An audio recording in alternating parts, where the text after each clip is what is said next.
Anyone who watches this channel knows I'm a high school PE teacher. I know everything gym, weight room. Heck, you're probably like dodgeball, of course. Yes, of course, I know 100 different versions of dodgeball. But that being said, I also know a little bit about economics. And one big term they use in economics is opportunity cost. If I decide to do this, there is always something I am giving up to pursue this right over here. In life, we do that all the time. Things are brought to us and we have to make split-second decisions sometimes, or obviously we get time to make a decision based on what we want to do that is going to better ourselves, our family, or whatever it might be, our career, and we have to make decisions. But there's always something we're giving up in the pursuit of whatever we go for. No different for any NFL franchise. They are making decisions, a plethora of ideas, a plethora, there we go, of things they can do are presented in front of them, whether that's trade, picking up people in free agency, draft, whatever it might be. They have decisions they need to make with the one ultimate goal of what? Winning a Super Bowl. Listen, if you are in the NFL and you're an NFL exec, coach, player, whatever, the ultimate goal is what? Sure, make the most money, but win a Super Bowl.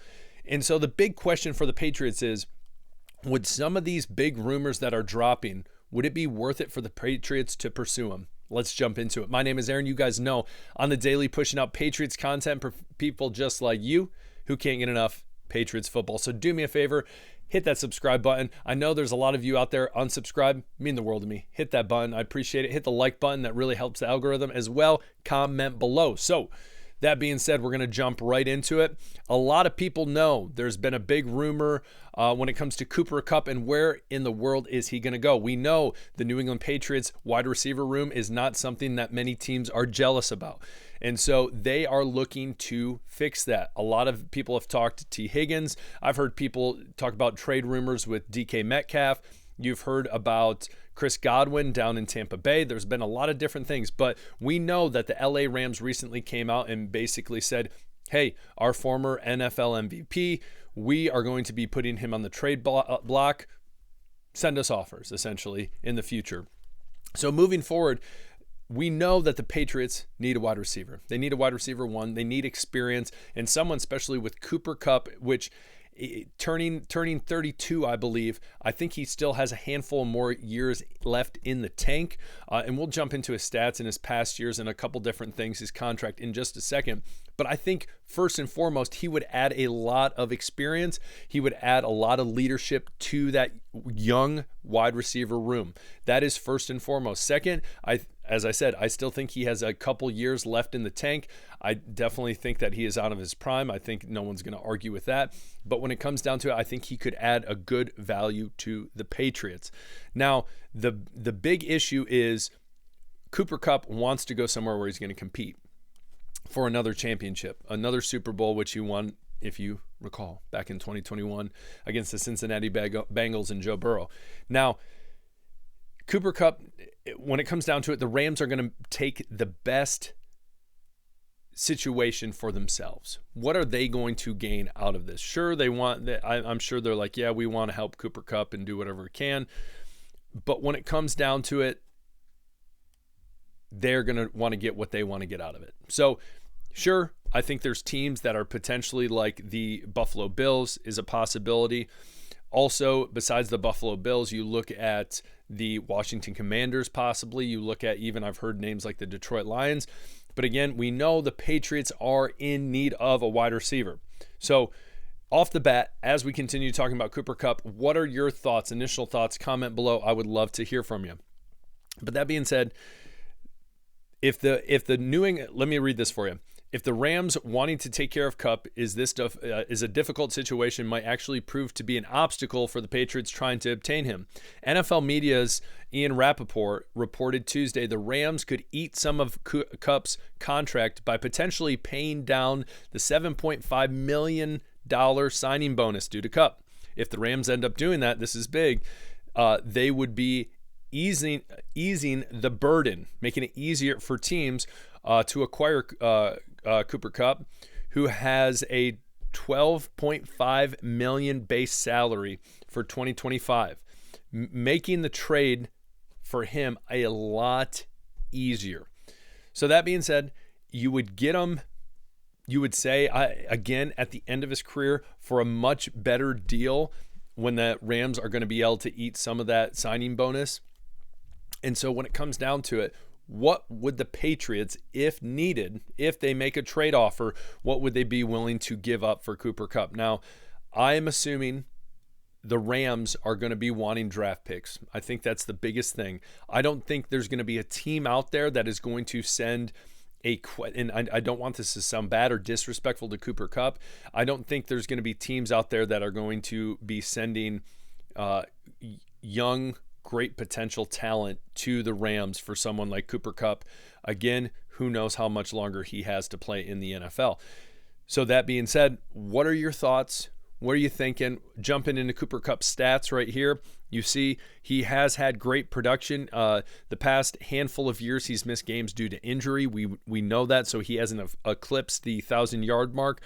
But he is a receiver that is pretty tried and true, pretty consistent coming out of Eastern Washington. And so what are your thoughts? Yay or nay on Cooper Kupp? Too old? Injury prone? Past his prime? What are your thoughts? Because that's the thing too. If the Patriots were to do this, let me give you a scenario. Would you trade Cooper Kupp for Jalen Polk straight up? I think a lot of you might be like, well, based on last year, yes, absolutely. And I would agree with you. Last year it was rough and it was hard to watch him. But I like to think that this younger talent that was acquired in this last draft hopefully will be able to develop better under this new coaching staff. That's my hope. That is my hope. But comment below. Tell me your thoughts on Cooper Kupp. I would love to hear them.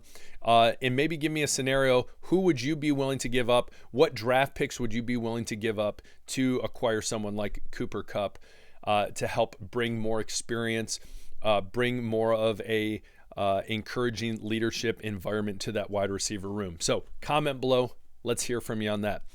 Next up, talking a little Drake Maye. And I love this coming from on the offensive side of the ball. You see the biggest leader is Drake Maye, going young, great leader, stepping into that leader role on the offense. On the opposite side, it's Christian Gonzalez being able to step in there and future Pro Bowler, potential All-Pro, coming out and saying, listen, this team, it all starts with Drake Maye. And basically he comes out and says, listen, we're fully behind Drake Maye. He is the face of this franchise. He's the superstar. And being on defense, our job is to get him the ball back in his hands to score, because that is going to give us the best opportunity to win. And at the end, this is something I've talked about plenty since I made this channel, and especially into the offseason, is Christian Gonzalez says, I feel like we could have won a lot more games if Drake had the ball back, or he had a position, or he was even playing in the game. Now, if we jump into I know a lot of you are like, don't show me the schedule, don't show me the results from this past season, but we're just going to jump into it. So we got 1, 2, 3, 4, and 5. There was 5 games that were all within a score, that and there were situations where if the Patriots would have got the ball back, the defense could have held. Drake Maye, in my opinion, could have been starting at the beginning of that season in the situation where they were playing Seattle or even Miami, that I think they would have been in a much better position to win. Now, granted, a lot of people are going to tell me right now, Aaron, listen though, we don't want that because we have the 4th overall pick. That's true. It's a weird situation when you have an odd record. Let's say it's like 7-10 or 6-10, and then you're in a situation where it's like, okay, well, I'm not in the playoffs, but I don't really necessarily have a coveted first round pick spot. So when it comes down to it, I get that, but I love the reason I bring this article up is I love the fact that Christian Gonzalez is coming out there and he's saying this team revolves around the fact that Drake Maye needs to be successful, and he is the face of our team. He is the superstar of our team, and my job, and that's the big thing with football. With football, it's what is your job? Do your job. Had a football coach back in the day. Do your job. Scream it all the time. What is my job to do for this team? Playing selfless football, going out there and doing whatever I can to help this team win. Christian Gonzalez saying, listen, get the ball back into Drake Maye's hands. That's my job. stop the other team from scoring, get it back in Drake Maye's hands, because he is going to do some magic on offense. And I think that is selfless. I think that is humble. And I think that is great to say out of a future leader in Christian Gonzalez. So comment below. Tell me what you think about that. I just loved adding that just because I thought it was encouraging. It was positive, and it was uplifting and hopeful for this rebuild the Patriots are having. So comment below. I would love to hear from you. You guys know my name is Aaron. Hit the subscribe button on the way out. It means the world to me. We'll talk later. Peace.